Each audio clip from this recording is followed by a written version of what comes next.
Good morning.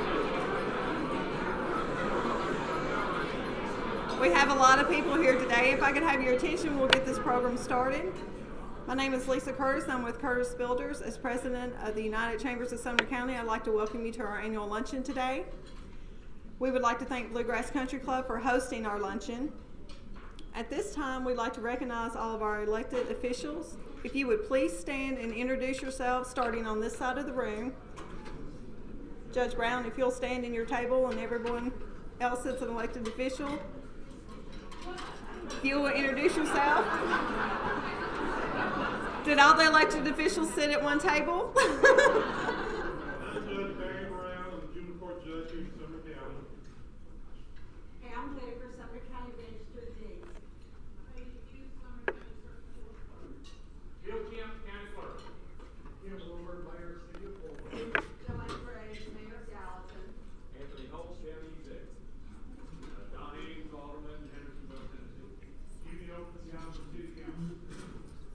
Thank you so much. Sorry I didn't see you.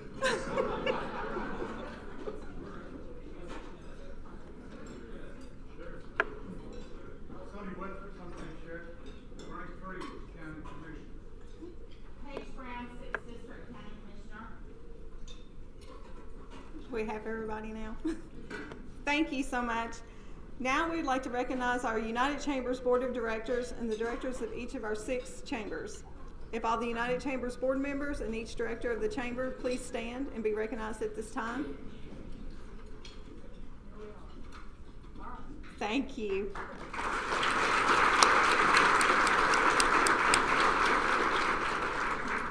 I would like to introduce the Mayor of Portland, Mayor Kenneth Wilbur, as he offers us the invocation and leads us in the Pledge of Allegiance, followed by Mr. Anthony Ho's Order of the Horse Award.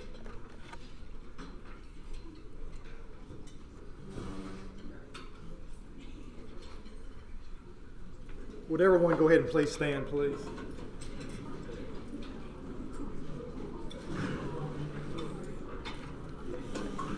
Let us pray. Our Father in heaven, we're so thankful for this wonderful spring day that we have today. So thankful for this weather. We're so thankful, Mayor, for the opportunity we have all to meet here together as public servants and as citizens of this great county. And we're so thankful for the chamber that we have around the county and all the other chambers as they all work together to help us all have a better way of life and for the betterment of our community. We're thankful for this food we're about to eat and ones who prepared it, help nourish our bodies, and be with us as we go out through the rest of this day. And most of all, we thank you for thy Son, Jesus Christ. In Christ's name we pray. Amen. Amen.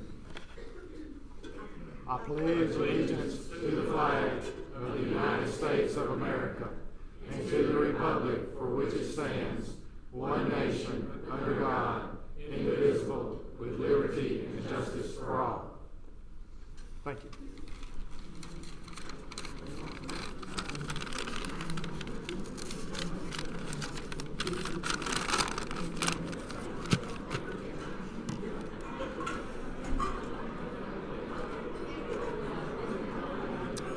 All right. Good afternoon. And good afternoon again.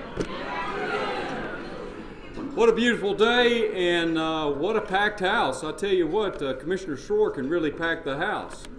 You know, you're talking about a rock star there. But appreciate all of you coming today. It's a beautiful day. And it's my pleasure to be here again at the United Chambers Luncheon, once again to present the prestigious Order of the Horse, an honor to a deserving citizen in Sumner County. This year, we're breaking tradition a little bit, first of all, because I can do that, I'm the county executive. But more important than that, there's no one more deserving than the person we're going to honor today. Our honoree is someone many of you know as a true professional who has only in the past faced token opposition in a county election. Because, as the old saying goes, if it's not broke, folks, you don't fix it. The person has brought attention to Sumner County, not because of any scandal or any inefficiency, but because of the outstanding way this person has conducted business in their office. This person is respected not only by other local officials, but by peers across our state, having twice been recognized as tops in their field and holding offices in county-wide organizations. This person's advice is widely sought by elected officials and other counties alike, and they are always willing to help wherever and whenever possible. This person is a graduate of the first class of local government leadership and has been selected as the outstanding county official in the state of Tennessee. This person is a member of all Sumner County Chambers of Commerce and a host of other civic organizations. And later this year, folks, after 36 years as circuit court clerk and 13 years as deputy clerk, now that's a total of 49 years of public service, our honoree is retiring. For her outstanding professionalism, unwavering dedication, and exceptional service to our county, Sumner County, and all its citizens, it is my extreme pleasure and honor to bestow the 2014 Order of the Horse Honor on Miss Mahalia Hughes.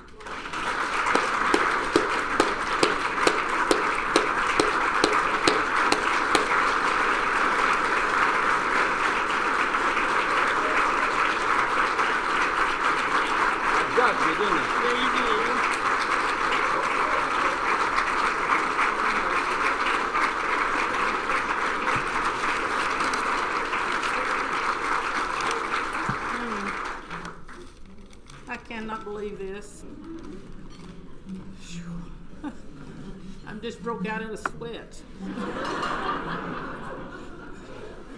I have been very fortunate during my lifetime for people like you and a lot of you having put me in the office of the circuit court clerk. I have worked very hard to make it a fine county office for the citizens of Sumner County to come to. I have tried to help everyone that ever asked me for help, and I will continue that until August the 29th when I'm retiring. And I've got very mixed feelings about it, but when you get 74 years old, you need to go home. I went in at the age of 25. I'm coming out at the age of 75.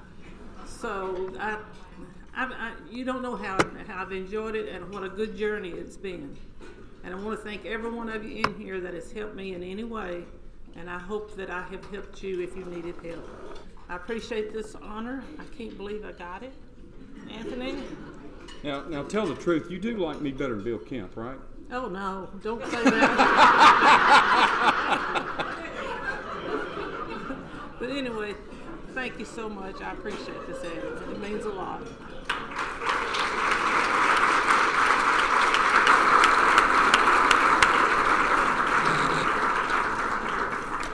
Anthony, you should know that at 74 years old, she can say whatever she wants to say. So, Mahalia, congratulations. That is a wonderful, wonderful recognition of all of your years of public service here in Sumner County, and we appreciate you so very much. And I have a belief that even after August the 29th, she's probably still going to be helping people when they ask her. So I suspect that that's just the way you're going to continue to roll. So we appreciate you so very much. It's my great pleasure today to introduce our keynote speaker for the United Chambers Luncheon. And he needs no introduction, but I do have a few comments that were provided to us so that we could at least let you have some understanding of where Commissioner Schroer came from and what his goals have been over the past number of years in his years of public service as well. John Schroer was appointed Commissioner of Transportation by Governor Bill Haslam in January 2011. He's the 29th Commissioner of the state agency that oversees a statewide transportation system including highways, rail, airports, waterways, and transit. Since taking office, Commissioner Schroer has undertaken a complete review of TDOT's organization and processes as part of his commitment to make TDOT more efficient.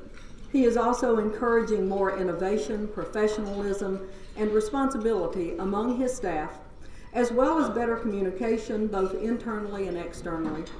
Commissioner Schroer is chairman of the prestigious Standing Committee on Finance and Administration of the American Association of State Highway and Transportation Officials, an organization composed of peers from all DOTs across the nation. Prior to his TDOT post, Commissioner Schroer served as mayor of Franklin, Tennessee, and prior to that was chairman of the Franklin Special School District. My condolences to you, Commissioner, for that. His professional background is in commercial real estate development and financing. Commissioner Schroer and his wife live in Franklin and have 3 children and 1 grandson. Please help me welcome John Schroer to the podium.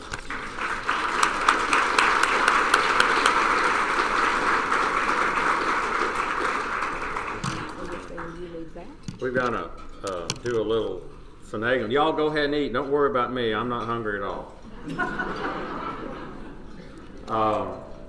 Wait, we'll move that down a little bit. How's that? Yeah? I don't like podiums. I could put it on my tie, maybe. How's that? Is that okay? Can y'all hear me in the back? Can you see that? Oh, you just moved it. You did too. You know, I'm not even gonna say anything about her. This is Lindsay Botts, who's my chief of staff, and she's the one that keeps me in line all the time. And those of you that, I hope this doesn't happen all the time.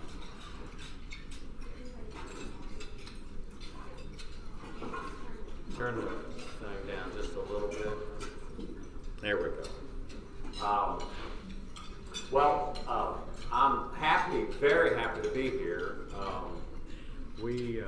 Not quite that much, a little bit, just a smidgen.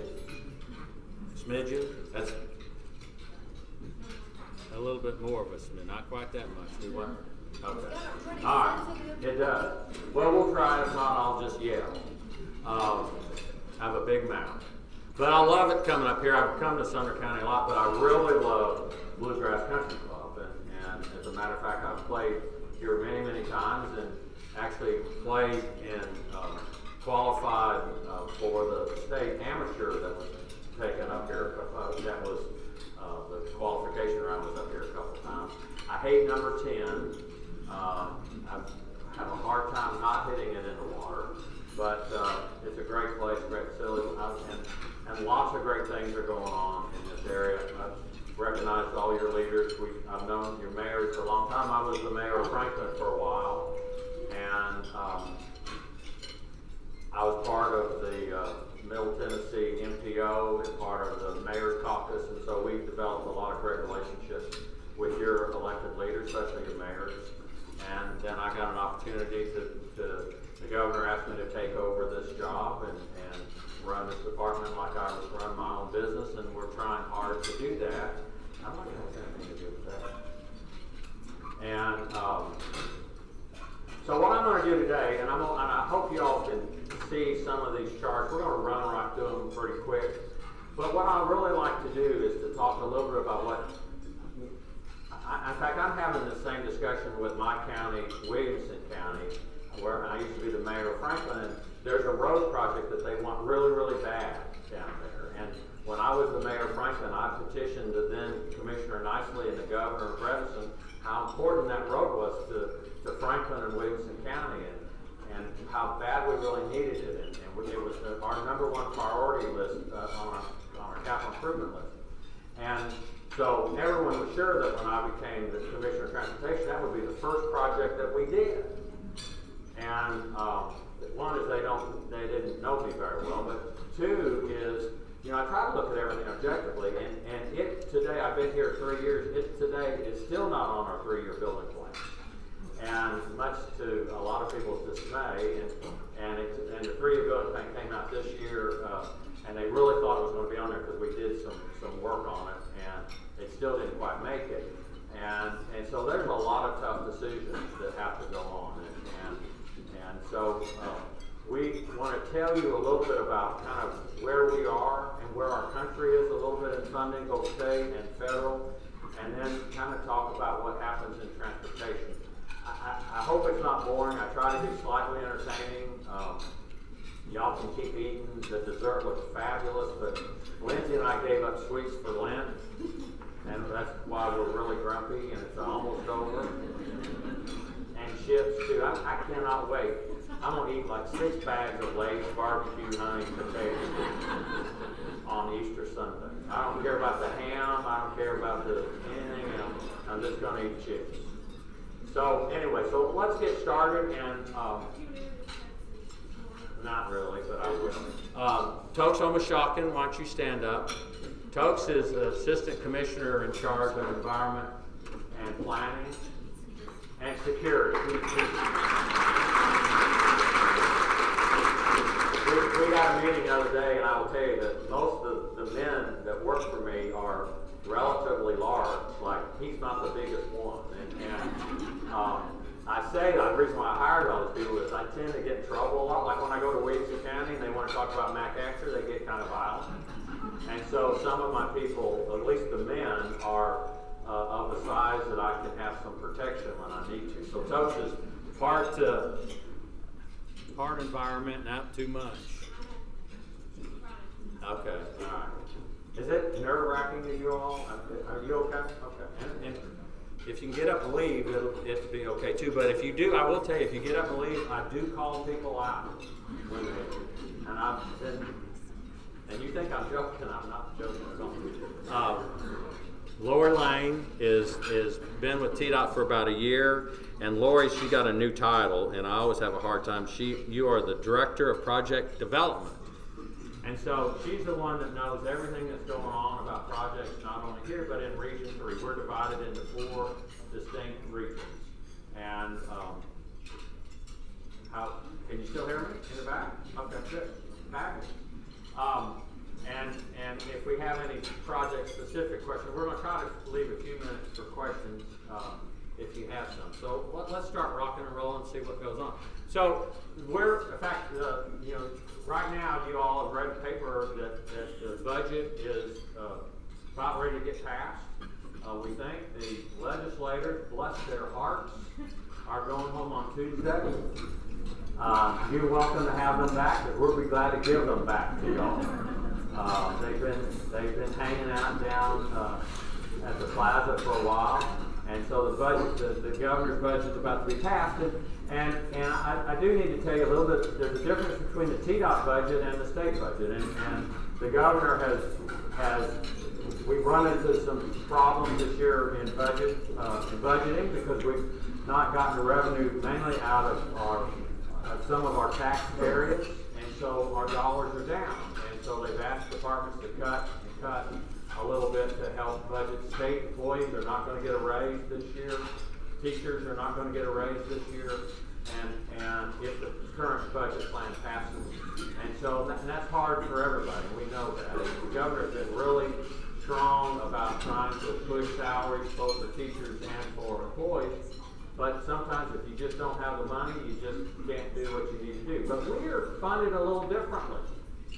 We get no money from the general fund. So when you pay your hall's tax or any of those kind of things, we don't get any of that. We get dedicated funding. So when I do my budget, when I go for the House committees or to the governor, I basically just say, here's how much money we're going to get this year. And so we're off the general, again, we get no money from the general fund. And so when the governor says we've got to cut 5% or 10% or whatever the number is, that affects every department except for TDOT, because we get money mainly from 2 different sources we're going to look at. My budget this year is a little bit more than $1.8 billion. It's about what it was last year. We've been about at level funding. And so that's kind of where we are. We're broken up between mainly state and federal taxes, and it's about 50-50. We're going to talk in generality. It's about 900 million federal, about 900 million state, and that's where we come from. And most of our projects are what we call federal aid projects. We use federal dollars. Now, that's a misnomer, and don't think we're getting money from the federal government. We're not. That money that we're getting back, that $900 million we're getting back, we've already given to them when we buy gasoline. It goes up to them, they put a whole bunch of strings and stuff to it, and they send it back to us and say, aren't we good for you? We're giving your money back, but you can only spend it in certain ways. And that's what the federal government does for us. Now, of course, we'd love to keep all our money. We could probably do a whole lot better with it than what they do when we get it back from the federal government. But that's how we're funded, and that's what we do. So about $1.8 billion. And from the state side, it's interesting just to know where our dollars come from. And again, they're broken up into several categories. But the green, which is significant, is vehicle registration. So when you all go and pay for your titles, you pay a little bit goes to us. We get about, in fact, it's our second highest funding source. The black one is gasoline. And again, you assume that when you pump at the station, you're paying your gas tax. It's not quite that way, but it's sort of that way. And it's a little over 20 cents a gallon from the state side that we pay. And then the diesel is the same way, paid at the pump, and it's 17 something cents. And then the $33 million is really when communities help participate in projects that we do. When they add some dollars, that's what that number stands for. And so we're talking about a $1.8 billion budget, and I'm going to tell you a little bit where that money goes. But everybody, and your elected officials, they're all sitting and saying, is it election year or something? There's so many signs, and people must be running for something. You know, you say, well, I haven't seen him in 4 years. Well, of course not. I told when I was mayor, I said, the great thing about being mayor, what's your election? If you get like 20-25% of the people that vote, something like that, are you lucky to have that much? Lucky? Well, let's say 20% of the people vote. I said when I was mayor, this is a great job because I only have to keep 10% of the people in Franklin happy once every 4 years. So the easy job. And then I go to my job now, and it's much, much harder because I have to keep one person happy every day, and that's the governor. And it makes it a little bit different. I could lose my job this afternoon, might, if I'm not careful what I say today. But when I came and took over this department, I saw what was going on. We've got an $8.5 billion backlog. Those are projects that are in our pipeline to do that people want. And $8.5 billion, that's a lot of daggone zeros in $8.5 billion. And most of those are already ready for construction. Some are in preliminary engineering, some are in right-of-way acquisition, but they all total up to about $8.5 billion. And I started doing the math, flip the next slide, and I started looking at where our federal dollars came from. And again, as I said, these are they're federal projects. In other words, we get those federal dollars are really our dollars back. And the orange and the blue are programs that we have to spend money for. So that's like fixed costs. They go out the door. Some of it goes back to your communities. And the blue is the orange is mainly maintenance, resurfacing, bridge programs, those kind of things. And so what happens is the red number is notes you can't see like me. That's $375 million. Seems like a lot of money. $375 million that I have for discretionary spending for road projects. So you take the 109 bridge project. That's where that came out of that $375 million. And if we add my 20% to it, because we have a 20% match, that's $500 million a year that I have to spend on discretionary road projects. And discretionary means something other than maintenance.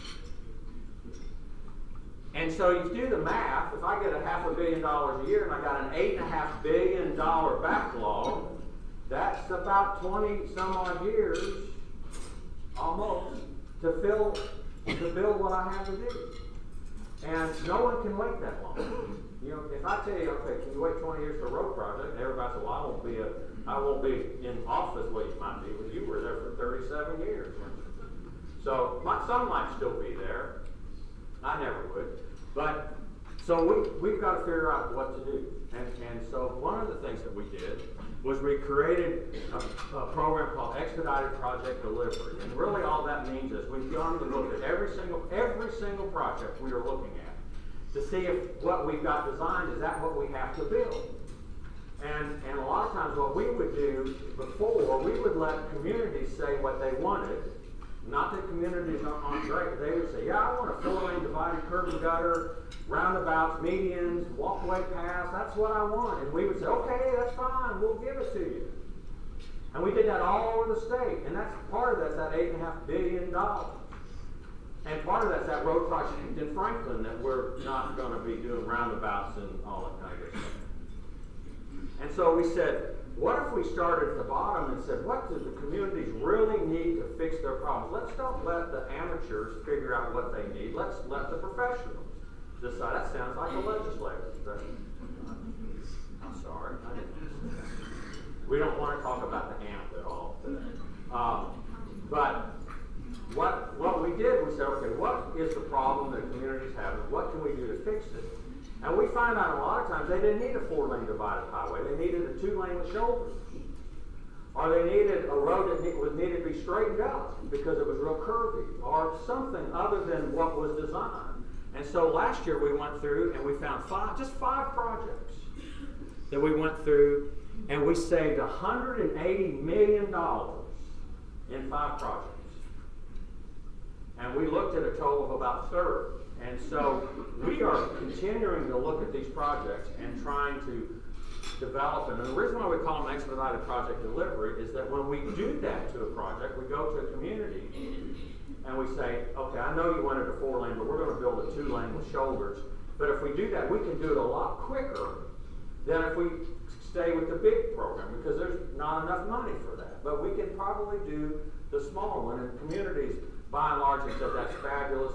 If you think it can fix your problem, then go ahead and go with it. So we have great partnerships with our communities, and we're in the communities all the time, and we're trying to develop those relationships so they can understand what our issues are. We like to call our local partners partners, and in the old days we used to call them the locals, and you know that kind of has a bad connotation to it. It reminded me of the TV show Lost, where they call the bad guys the others, and so. You know, every time I heard that, I think, oh, those are the weird people, the locals. And so, but the truth is, we're partners in our transportation system. It's not my transportation system. It is a statewide transportation system. And we have to have local partnership. And no one knows better about what a community really needs, especially from a priority standpoint, than the local elected officials. So we spend a lot of time talking to them and making sure that we're on the same page. And working with the NPOs and the RPOs is a critical piece of that.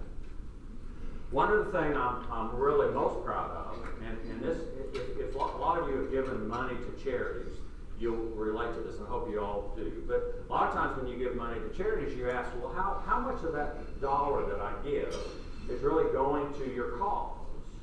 Or is a lot of it going to administration costs and this, that, and the other? And so the higher the percentage, the more efficiently run that organization is. Well, where we are, if you take a look at, this is where I'll use this, the 68, 15, and 18, those are those 3 items right there. Construction projects, maintenance and preservation, and grants. If you add those 3 numbers up, that means that 91% of the dollars that we get go back to the communities in the form of construction, maintenance and preservation, and grants. That is a well-run organization. And as a matter of fact, in New York City, the comptroller did a audit of the New York DOT, and this just recently. They came back and just slightly over 30% of their dollars went to projects. 91% of our dollars go to projects. And the number that I really like a lot is the one that says administration, that little red number, 2%. So only 2% of the dollars that we get go to our administration costs. And I will tell you, you can ask anybody that's running a nonprofit, that is a great percentage. So you know that when we're getting the dollars, that we're spending it the way we should be and that we're as efficient as we can be. And so at some point in time in the future, if the legislature decides to give us some more dollars to help on our construction of both roads and transportation projects, people will know that at least the numbers are getting that 91% of that's going into those projects. And that's what our goal is. Senator Henry, who's about to retire, who sits on the Senate Transportation Committee, he's been there for how many years as Senator? Ever. He signed the Constitution in 1799. And he was just a young man then. But he always says, so Commissioner Schroer, you do a great Senator Henry, I don't do well. He talks like he's from the South. He's like Froghorn Leghorn. Ain't it the chicken sometimes, a big rooster? Anyway, he said to me, Mr. Commissioner Schroer, don't you think we should raise taxes to give you more money for your transportation needs? Because obviously you need more money for transportation. And I would say, thank you, Senator, I appreciate your advice, but that's not my job.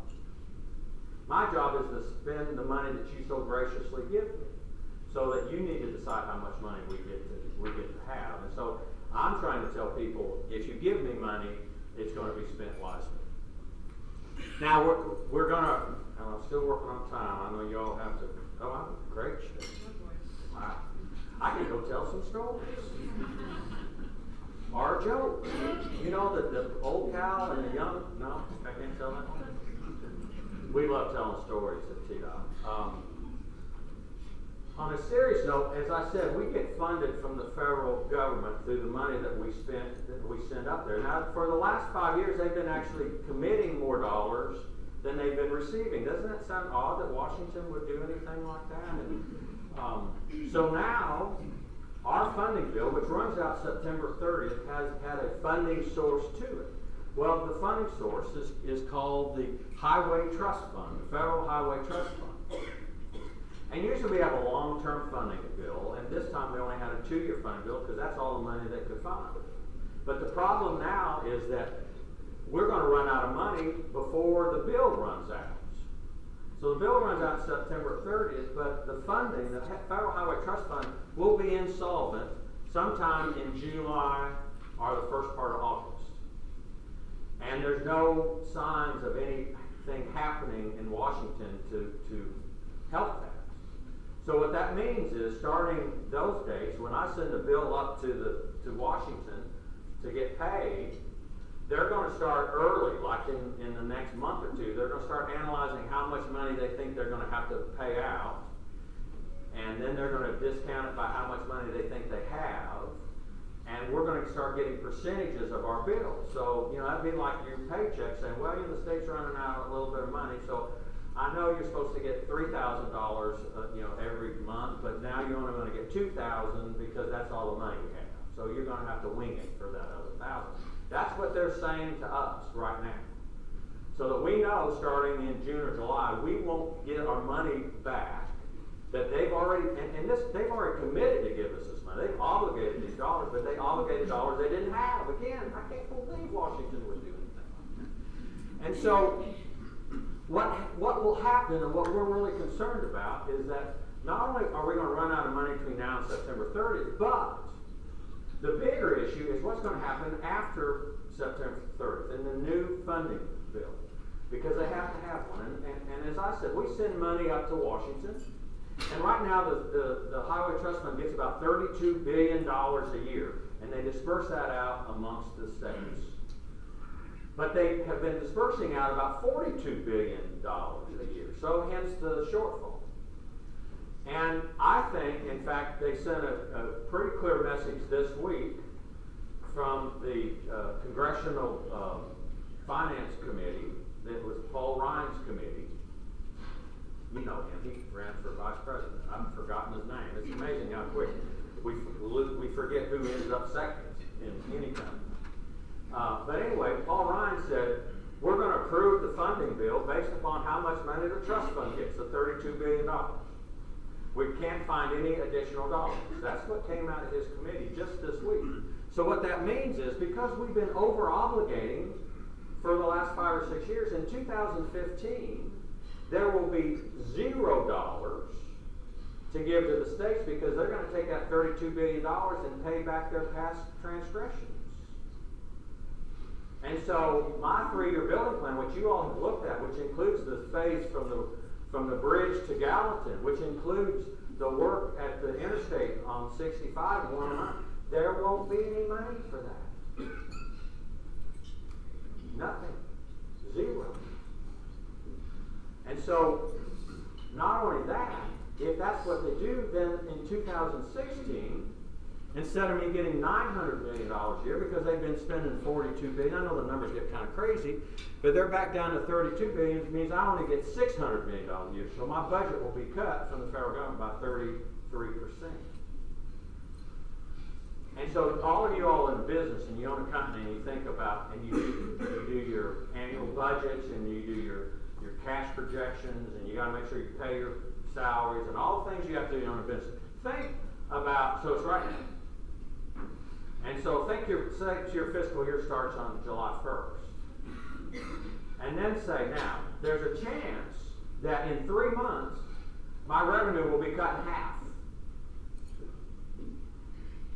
Be cut in half. And not a thing I can do about it. Try to run a business like that. We have 2 parallel tracks. One is if we get funded, one is if we don't get funded. And they're very, very different. But that's the reality that I'm facing every day at TDOT. And it makes it difficult. And so states are starting to look at that and say, you know, we need to maybe put more emphasis on what we do rather than what the federal government. We should be more accountable for our transportation system and not rely on the federal government. Who's in favor of that? I bet everybody here would raise their hand. Because we really want to be, the states love to have more control. And so, with that in mind, there have been 19 states that have either passed legislation or are in the process of passing legislation to increase transportation funding so that they can be more reliable on what money that comes in, and they can spend state dollars instead of federal dollars. Now, the good thing about the state dollars instead of federal, the state dollars don't really have any particular strings attached to them. So we can do a lot of things that we couldn't do with federal dollars, and it gives a lot of flexibility. You will notice that state there over here is white. White means we're not doing anything at the moment, other than the commissioner is out talking about it every day, like the Lone Ranger, trying to tell everybody, wake up, smell the coffee, things are going to happen pretty soon. And so when we look at things and where we stand in the federal government, you know, we've been proud of, as a country, as our transportation and infrastructure network. And think in the 50s when, you know, Eisenhower came back from World War II and he had seen Audubon and said, we really need to do something like that in America for 2 reasons. One is for national safety, so I can move troops around the country, but mainly for economic development in the middle of the country. We had lots of economic development on the east and west shore because they had ports and they had other things, but in the middle of the country not much was there. And so the interstates really broke open that for our country, and we became the dominant force for manufacturing and exports in the world because of that. And we continue that because we had the best infrastructure in the world. In 2002, we were ranked 5th. In 2000, I think it was 13, we're ranked 25th. Think of that. The United States of America, this great country that we have, has the 25th best infrastructure in the world. Now think what that does from an economic standpoint. It will have huge impacts on us on international trade. And there are countries that are not on this, you can't read those, but little countries like Qatar and Malaysia and Slovakia. And can you imagine those countries having better interstates and transportation than we do? But there are some countries on there that are going to surpass everybody. And these are some of the emerging countries that you might have heard of, like China. China spends $1.5 trillion committed over the next 5 years for their infrastructure. $1.5 trillion. We could only round up 160 billion for 2 years. So the math is unbelievable how much money they're spending. India is spending $1 trillion on infrastructure. A lot of other countries have said, looked at our model in the 50s and said, that's what we want to be. That's what we have to do to make sure that we compete internationally in the economic business. So we're going to put our money in infrastructure. And the United States, who did put their money in infrastructure, doesn't pay attention to it anymore. And our infrastructure now, if you think about it, is 50 and 60 years old. It is crumbling. It is falling. That's why we're ranked 25th, because we no longer build hardly anything new, but we don't maintain what we have. And so we're going to be surpassed by a lot of countries, and it will have a long-term effect. And the thing about transportation, you can't change it overnight. It takes a little bit of time to do what we're doing.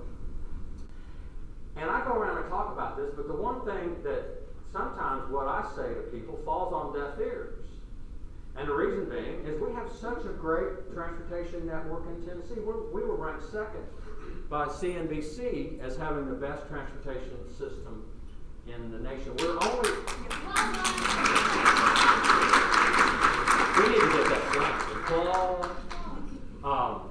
And it was all my doing.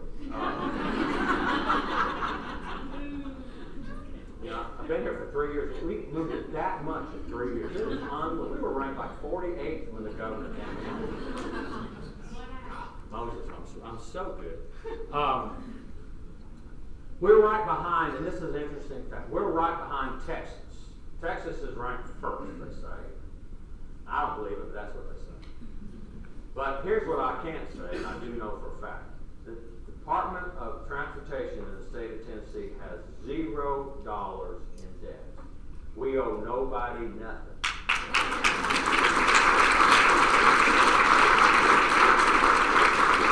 We are a pay-as-you-go state.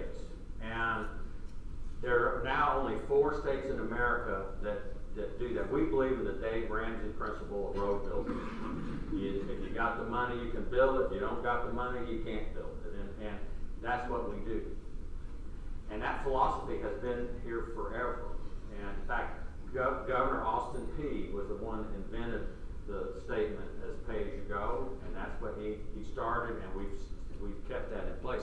And the one thing I don't want to be, I'm the 29th Commissioner of Transportation, I do not want to be the first one that puts debt on the books. That is not my legacy.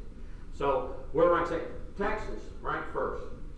They have $18 billion in just transportation debt alone. $18 billion. Can you imagine what the monthly payment is on that? And they have to pay monthly.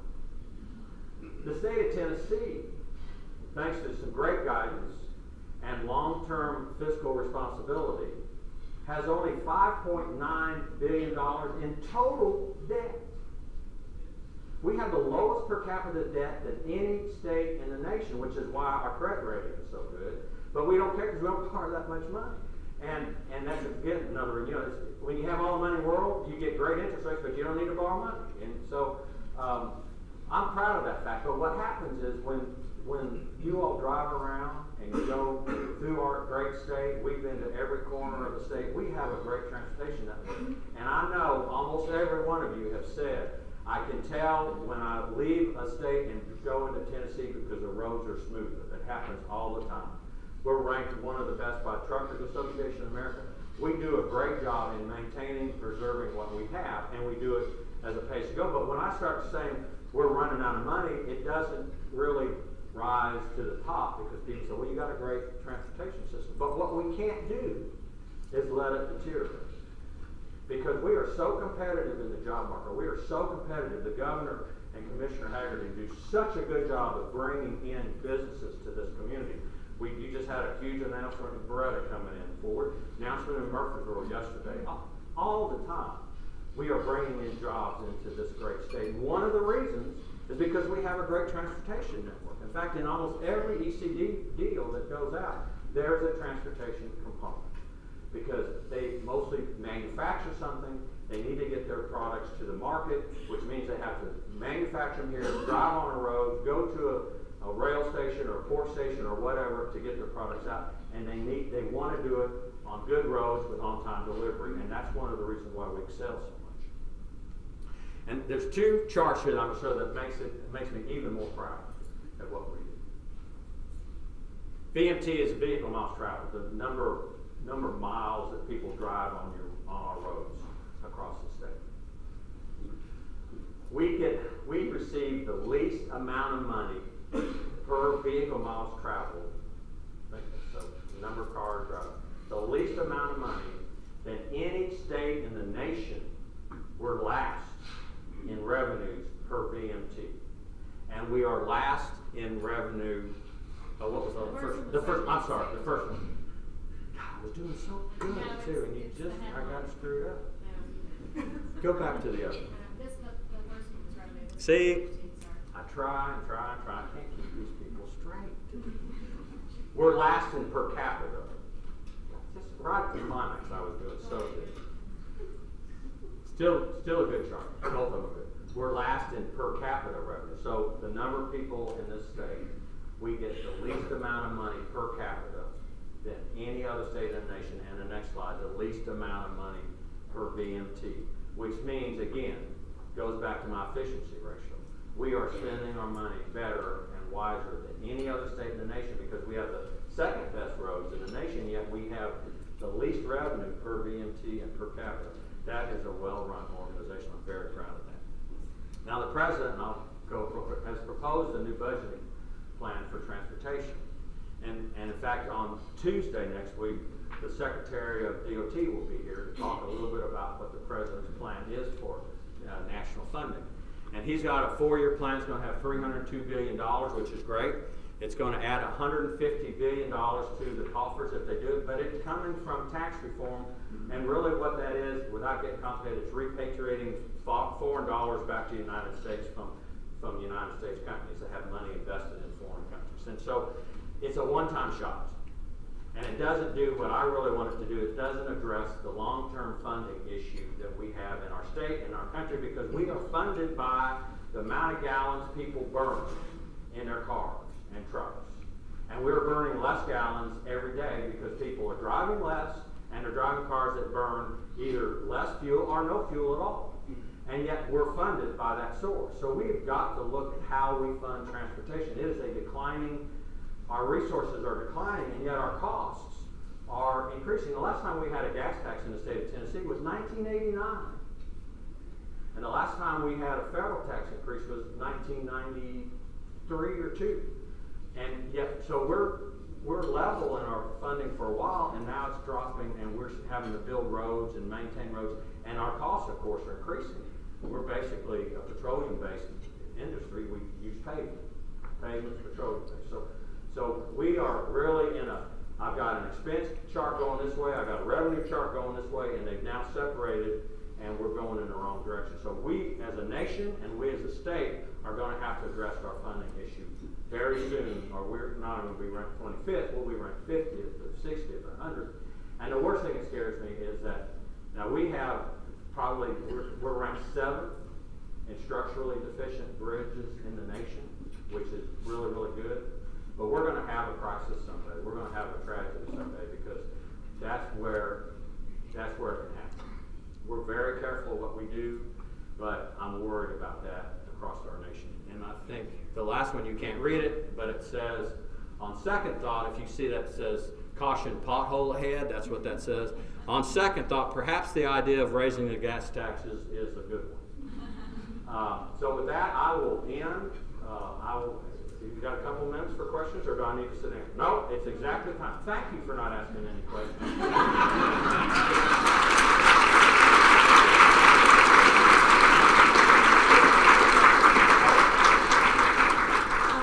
We're going to transition this mic Oh, here yeah. in just a second. Well, it's a good thing because Lindsay Hayes and I have a lot of microphones. Because I'll say something like, what is the word audience? There's no telling what we might say. This is Barry Young with our Sumner County Visitors Bureau, and he's bringing up very, very discreetly this gift basket that we want to present to you in our thanks. This is from the United Chambers of Sumner County, and every chamber in Sumner County has provided some little tidbit in that. I can't even tell you what all was in there. One bottle of wine. Well, I hope so. Who was a good county chamber? There'll be a road in there. Okay, that was every chamber in the entire county. I don't see any Jack Daniels. Well, that's a different county. And Nancy was thinking maybe a Botox gift certificate. Well, we can make that happen as well. She said that, not me. I think she's lovely, doesn't need it. Well, we appreciate your comments, the great information. Thank you very much from all That's of what I us. got Coke for. Coke? Let's please give Commissioner Schroer another round of applause.